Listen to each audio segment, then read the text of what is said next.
बातों को गंभीरतापूर्वक नहीं सुनते थे। लेकिन आज भारत यदि अंतर्राष्ट्रीय मंचों पर कुछ बोलता है तो सारी दुनिया कान खोलकर सुनती है कि भारत बोल क्या रहा है। यह भारत की हैसियत बड़ी है, यह कोई छोटी बात नहीं है। भारत के प्रति पूरी दुनिया में सम्मान बढ़ा है। दुनिया की बड़ी बड़ी कंपनियां आकर भारत में निवेश कर रही हैं और जिसकी रिपोर्ट प्रकाशित हुई हैं, जिनमें भारत को सकारात्मक सम्मान के नजरिए से सारी दुनिया में देखा जा रहा है। अभी एक रिसर्च सेंटर ने दुनिया के 23 देशों के आधे से अधिक नागरिकों ने भारत को एक बहुत बड़ी उम्मीद भरी नजरों से देखा है और साथ ही भारत के प्रधानमंत्री मोदी जी की भूरी भूरी सराहना की है। बहनों भाइयों, आज यह भारत की हैसियत बनी है। और मैं आपको याद दिलाना चाहता हूं कि जिस समय 2014 में हमारी सरकार बनी थी, इस देश की अर्थव्यवस्था यानी अर्थव्यवस्था के आकार के मामले में यह भारत सारी दुनिया में 10वें स्थान पर था। लेकिन 9 वर्षों के अंदर ही यह करिश्मा हो गया कि हमारा भारत आज 10वें स्थान से जंप लेकर बहनों भाइयों दुनिया के 5वें स्थान पर आकर खड़ा हो गया है अर्थव्यवस्था के आकार के मामले में। और मैं नहीं कह रहा हूं, बड़ी बड़ी फाइनेंशियल फर्म्स भी इस बात को कह रही हैं कि वह दिन दूर नहीं है और यहां तक कह दिया है बहुत आगे जाने की जरूरत नहीं है। 2027 आते आते मेरे बहनों भाइयों हमारे देश की अर्थव्यवस्था दुनिया के टॉप 3 कंट्रीज में आकर खड़ी हो जाएगी। यह हैसियत हम लोगों की बनी है। हमारे मोदी जी के नेतृत्व की सरकार ने क्या क्या किया है आप सब अच्छी तरह परिचित हैं, बहुत विस्तार में नहीं जाना चाहता हूं। लेकिन कांग्रेस कैसे सरकार चलाती है उसके बारे में एक नजीर आपको मैं देना चाहता हूं। जब हम लोगों की 2014 में सरकार बनी तब भी 18,000 गांव ऐसे हिंदुस्तान में थे जहां तक कि बिजली नहीं पहुंच पाई थी। पहली बार साल 1.5 साल के अंदर 18 गांवों में बिजली पहुंचाने का काम यदि किसी ने किया है तो हमारे भारत के प्रधानमंत्री मोदी जी ने किया है। मेरे बहनों भाई, आप सबका जनधन खाता खुला हुआ है। पहले कोई भी सहायता गवर्नमेंट के द्वारा आती थी तो आप सबको जानकारी है 2/3, 1/3, आधा सब भ्रष्टाचार की भेंट को चढ़ जाता था। लेकिन मोदी जी ने यह फैसला किया कि हर नागरिक का जनधन खाता खुलना चाहिए ताकि हम भ्रष्टाचार पर अंकुश लगा सकेंगे। मैं दावे के साथ कहता हूं कि प्रधानमंत्री किसान सम्मान निधि के अंतर्गत और साथ ही अन्य जो हमारी योजनाएं हैं उसके अंतर्गत जो भी आपको पैसा आता होगा, आपके खाते में आता होगा, तो दिल्ली के बैंक से निकलकर जितना पैसा चलता है आपके लिए उतना पूरा का पूरा पैसा आपके खाते में पहुंचता होगा। बहनों भाइयों, इस प्रकार का सिस्टम में बदलाव लाने का काम पहली बार इस आजाद भारत में यदि किसी ने किया है तो हमारे प्रधानमंत्री मोदी जी ने किया है। और आपको सड़कों के मामले में राजस्थान के लोग हैं, पहले भी सड़कें आपने देखी हैं, आज भी आप सड़कें देख रहे हैं। 99% गांवों को हमारी सरकार ने पक्की सड़कों से जोड़ दिया है और यह सिलसिला प्रारंभ किया था आजाद भारत के इतिहास में सबसे पहले तो आदरणीय अटल बिहारी वाजपेयी जी ने प्रारंभ किया था। और आज हाईवे का जहां तक प्रश्न है, हाईवे देखिए, चौड़ी चौड़ी हाईवे, कितनी लंबी लंबी हाईवे इस देश में बन रही है। और भारत ही नहीं दुनिया के लोग यह मानते हैं कि कुछ ही वर्षों के अंदर हाईवे के मामले में भी भारत के अंदर यह करिश्मा हुआ है, सारे लोग मानते हैं। यह सब काम यदि किसी ने किया है तो मेरे बहनों भाइयों मोदी जी के नेतृत्व की सरकार ने किया है।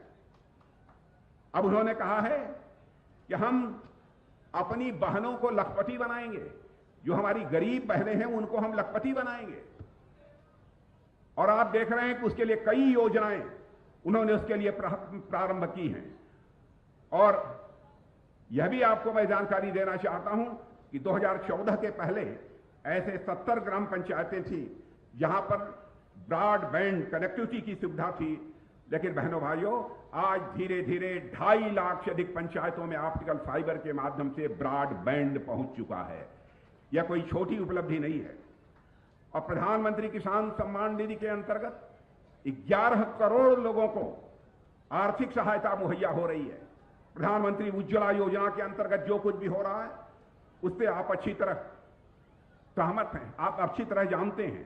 और यहां तक हमारे गजेंद्र सिंह जी शेखावत का प्रश्न है, जिस विभाग का मंत्र की जिम्मेदारी वह संभाल रहे हैं, तो जल नल के माध्यम से जल अब हिंदुस्तान के करोड़ों घरों में पहुंचना प्रारंभ हो गया है। और मैं दावे के साथ कहता हूं कि इस आगामी 2 साल के अंदर इस हिंदुस्तान का एक भी घर शेष नहीं बचेगा जहां पर नल के माध्यम से जल की सुविधा न मुहैया हो जाए। हमारी सरकार ने बराबर आम आदमी का सशक्तिकरण करने का प्रयास किया है और नीति आयोग ने भी कहा है कि मोदी जी के आने के बाद 13.5 करोड़ से ज्यादा लोग गरीबी रेखा से बाहर आए हैं। और मैं समझता हूं यह इस कारण हो गया कि गरीबी से लोगों को छुटकारा दिलाना, गरीब कल्याण करना, यह लोगों का नारा हुआ करता था। लेकिन गरीब कल्याण, बहनों भाइयों, हमारा नारा नहीं है, हमारा मंत्र है और हमारा मिशन है। इसीलिए हिंदुस्तान की गरीबी इतनी तेजी के साथ समाप्त हो रही है। मेरे बहनों भाइयों, कितनी बातों की आपके सामने मैं चर्चा करूं। लॉ एंड ऑर्डर के बारे में हमारे पूर्व वक्ताओं ने बहुत ही विस्तार में जाकर आपसे चर्चा की है। मैं लोगों से पूछ रहा था, भाई राजस्थान जैसे राज्य की कानून और व्यवस्था की स्थिति कैसे इतनी बदतर हो सकती है, यह बात मेरी समझ में नहीं आ रही है। लोगों ने मुझे कई घटनाओं की जो चर्चा की, सचमुच मेरे कान खड़े हो गए। 56 महीने में 10 लाख से अधिक मुकदमे हो चुके हैं दर्ज, और उसमें से 7,650 से अधिक निर्दोष नागरिकों की हत्या हो चुकी है इस कांग्रेस की हुकूमत में राजस्थान में। मैं समझता हूं कि हिंदुस्तान के किसी भी राज्य में इस प्रकार के हालात देखने को नहीं मिलेंगे। 2 लाख से अधिक मुकदमे दर्ज, जिसमें 31,000 मुकदमे केवल महिला दुष्कर्म के, छोटी बच्चियों के साथ दुष्कर्म के हुए हैं। मेरे बहनों भाइयों, राजस्थान की स्वाभिमानी जनता इसे कैसे बर्दाश्त कर सकती है? मैं सारे आंकड़े देख रहा था। जोधपुर में एक पूरे परिवार की जिस तरीके से गला काटकर हत्या कर दी गई है, उसकी जानकारी आप सबको है। उदयपुर में जो कुछ भी हुआ है, और आप जानते हैं किसी राज्य का यदि हम विकास करना चाहते हैं तो विकास की पहली शर्त होती है कि कानून और व्यवस्था यह चुस्त दुरुस्त होनी चाहिए। नहीं तो यदि कानून व्यवस्था चुस्त दुरुस्त नहीं है तो मेरे बहनों भाइयों, किसी भी सूरत में उस राज्य का विकास नहीं हो सकता। और मैं तो एक आंकड़ा देख रहा था, ट्रांसपेरेंसी इंटरनेशनल, और मैं नौजवानों से कहूंगा इसे आप नोट कर लीजिए। ट्रांसपेरेंसी इंटरनेशनल की एक रिपोर्ट के अनुसार राजस्थान भ्रष्टाचार के मामले में पिछले वर्षों से नंबर 1 पर पहुंच गया है। यही स्थिति भ्रष्टाचार के मामले में राजस्थान की कांग्रेस ने बना दी है, गहलोत जी की सरकार ने बना दी है। हम इसे कैसे बर्दाश्त कर सकते हैं? बहनों भाइयों, इसके बारे में फैसला आप सबको करना, क्या करना है यहां पर।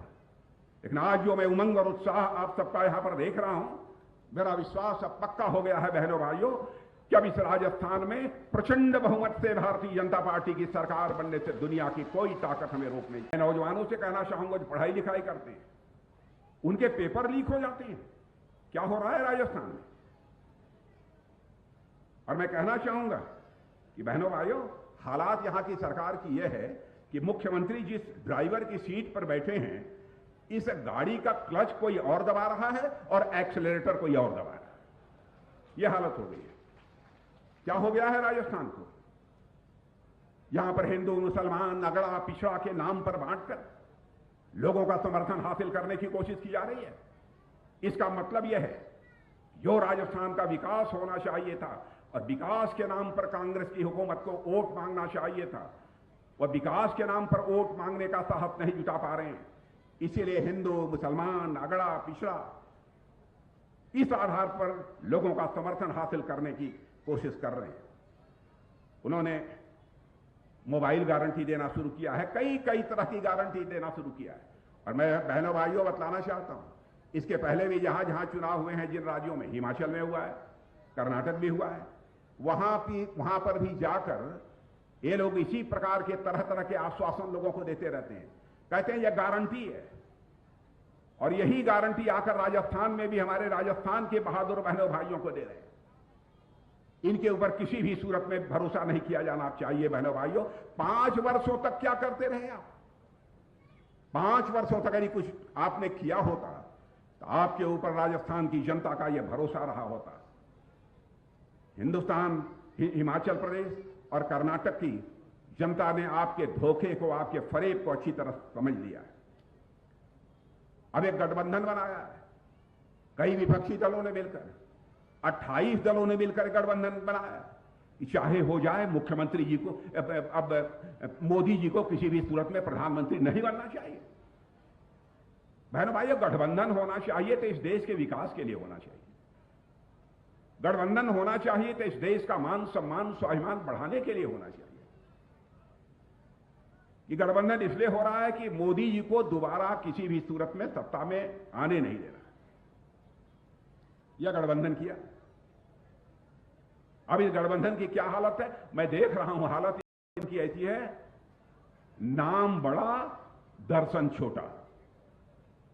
नाम तो बहुत इंडिया रख लिया, लेकिन मैं उनको बतलाना चाहूंगा, यह नाम बहुत खतरनाक है, यह नाम बहुत खतरनाक है। हम लोगों ने भी एक बार शाइनिंग इंडिया का नारा दिया था, बहनों भाइयों, हम हार गए थे, और आपने यह भी इंडिया बना लिया। आपकी हार निश्चित है बहनों भाई, पक्की है। और सनातन धर्म का के ऊपर भी चोट पहुंचाई जा रही है। इन्हीं के गठबंधन के लोगों ने, डीएमके ने चोट पहुंचाई है, और इस पर कांग्रेस चुप्पी साध कर बैठी हुई है। मैं गहलोत साहब से कहना चाहता हूं, आप क्यों नहीं बोलते? क्यों नहीं सोनिया जी बोलती? क्यों नहीं राहुल जी बोलते? क्यों नहीं खड़गे बोलते कि सनातन धर्म के बारे में आपकी सोच क्या है? और बहनों भाइयों, सनातन धर्म का जहां तक सवाल है, इसको केवल पूजा पद्धति के साथ जोड़कर नहीं देखा जा सकता है। सनातन धर्म, यह सनातन नित्य नूतन है, चिर पुरातन है, न इसका कोई जन्म है न कोई अंत है। और यह सनातन धर्म ऐसा है जो पूरे विश्व को अपना परिवार मानते हुए वसुधैव कुटुंबकम का संदेश यदि कोई धर्म देता है तो यह सनातन धर्म ही देता है।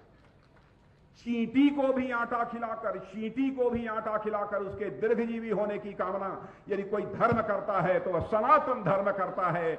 यह भी हमारे कांग्रेस के मित्रों को समझना चाहिए। इतना ही नहीं, नाग पंचमी के दिन, नाग पंचमी के दिन सर्प को भी दूध पिलाकर दीर्घजीवी होने की कामना यदि कोई करता है तो सनातन धर्म ही करता है मेरे बहनों भाइयों। इसलिए मैं कहना चाहूंगा कि सनातन धर्म के संबंध में डीएमके के जिस नेता ने बोला है, दयानिधि स्टालिन ने, उनके डीएमके के नेता से पूछा जाना चाहिए कि इसका स्पष्टीकरण उनके पास है कि नहीं है। उन्होंने कहा सनातन धर्म में बिल्कुल समाप्त कर देना चाहिए। क्या सनातन धर्म जाति पात और मजहब के आधार पर यह भेदभाव पैदा करने वाला धर्म है मेरे बहनों भाई? सनातन धर्म ऐसा है जो यह संदेश देता है वसुधैव कुटुंबकम का। सनातन धर्म यह संदेश देता है यत् पिंडे तत् ब्रह्मांडे, जो पिंड में है वही ब्रह्मांड में है, जो जड़ में है वही चेतन में है, जो छोटे में है वही बड़े में है, जो मेरे में है वही तेरे में है। यह संदेश देने वाला यदि कोई धर्म है तो वह सनातन धर्म है। इसलिए मैं कांग्रेस के लोगों से कहना चाहूंगा, गठबंधन में जितने लोग शामिल हैं, INDIA गठबंधन में, सबसे मैं कहना चाहूंगा इसके लिए उनको क्षमा मांगनी चाहिए, नहीं तो यह देश किसी भी सूरत में माफ नहीं करेगा। बहनों भाइयों, आज यहां पर जो आप लोगों के अंदर उमंग और उत्साह देख रहा हूं, सचमुच मैं पूरी तरह से आश्वस्त हूं कि अब यहां पर भारतीय जनता पार्टी की सरकार बनने से अब हमें दुनिया की कोई ताकत रोक नहीं सकती है। और राजस्थान के लोगों ने अपना मन बना लिया है। इसलिए आज के अवसर पर एक बात और मैं कहना चाहता हूं कि बहनों भाइयों, भारत की प्रतिष्ठा सारी दुनिया में अब बढ़ गई है। भारत अब पहले जैसा भारत नहीं रहा। और मैं एक उदाहरण देना चाहता हूं। कोरोना का संकट आपने देखा। कोरोना के संकट में के पहले हमारे यहां टीका लगाने वाली वैक्सीन नहीं बनती थी। हमारे प्रधानमंत्री मोदी जी ने तुरंत वैज्ञानिकों का आह्वान किया, वैज्ञानिकों की हौसला अफजाई की, और वैज्ञानिकों ने कहा कि हम संकल्प लेते हैं कि कोरोना के संकट से निकलने के लिए हम वैक्सीन भारत में तैयार करेंगे और अपने हाथों से तैयार करेंगे। और वैज्ञानिकों ने वह करिश्मा करके दिखा दिया। और दुनिया के, आपको आश्चर्य होगा, कि भारत में जितने लोगों को कोरोना का टीका लगा है, जितनी डोजेज लगी हैं, दुनिया के किसी भी देश में उतनी डोजेज कोरोना की नहीं लगी हैं जितनी की भारत में लगी है। और आज हमारे भारत की स्थिति वैक्सीन के मामले में ऐसी बन गई, टीका के मामले में, कि हम दुनिया के दूसरे देशों को, मेरे बहनों भाइयों, दुनिया के दूसरे देशों को, लगभग 100 देशों को हम लोगों ने भारत के वैज्ञानिकों द्वारा बनाए गए वैक्सीन को, टीके को, उनको भेजने का काम किया है। यह हैसियत भारत की बनी है। और आपने देखा इस समय रूस और यूक्रेन का युद्ध चल रहा है। यूक्रेन में हमारे लगभग हजारों, 23,000, 24,000 ऐसे बच्चे जो पढ़ाई लिखाई करने गए थे, वो फंसे हुए थे। उनके सारे माता पिता यहां कहते थे, मोदी जी चाहे जो कुछ भी हो जाए, यूक्रेन से हमारे बच्चों को सकुशल लेकर भारत की धरती पर आओ। गंभीर संकट था। जो काम दुनिया का कोई देश नहीं कर पाया, वह करके हमारे प्रधानमंत्री मोदी जी ने दिखा दिया। मेरे बहनों भाई, टेलीफोन उठाया, रूस के राष्ट्रपति मिस्टर पुतिन से बात की और यूक्रेन के राष्ट्रपति मिस्टर जेलेंस्की से बात की, और इतना ही नहीं, अमेरिका के राष्ट्रपति मिस्टर बाइडेन से बात की। 4.5 घंटे के लिए युद्ध रुक गया और हमारे 23,000 वहां पढ़ने वाले छात्र भारत में आ गए। यह भारत की ताकत बनी। और मेरे बहनों भाइयों, जब तक हर राज्य के रहने वाले लोगों के द्वारा हम लोगों को संबल नहीं मिलेगा, ताकत नहीं मिलेगी, हमारी सरकारें नहीं रहेंगी राज्यों में, तब तक मैं समझता हूं कि इन सब सारी शानदार उपलब्धियों को हासिल कर पाना एक बहुत बड़ी चुनौती होती है। इसलिए मैं आप सबसे कहना चाहता हूं कि इस बार के विधानसभा में भारतीय जनता पार्टी को 2/3 से अधिक बहुमत से विजय दिलाकर आप सरकार बनाएं, यही आप सबसे अपील करना चाहता हूं। यदि आप हमारी बात से सहमत हैं तो मैं आप सबसे निवेदन करूंगा, एक बार हाथ ऊपर उठाकर, तालियां बजाकर आप एक बार अपना समर्थन दे दीजिए। यही कहते हुए और आप सबको धन्यवाद देते हुए अपना निवेदन समाप्त करता हूं।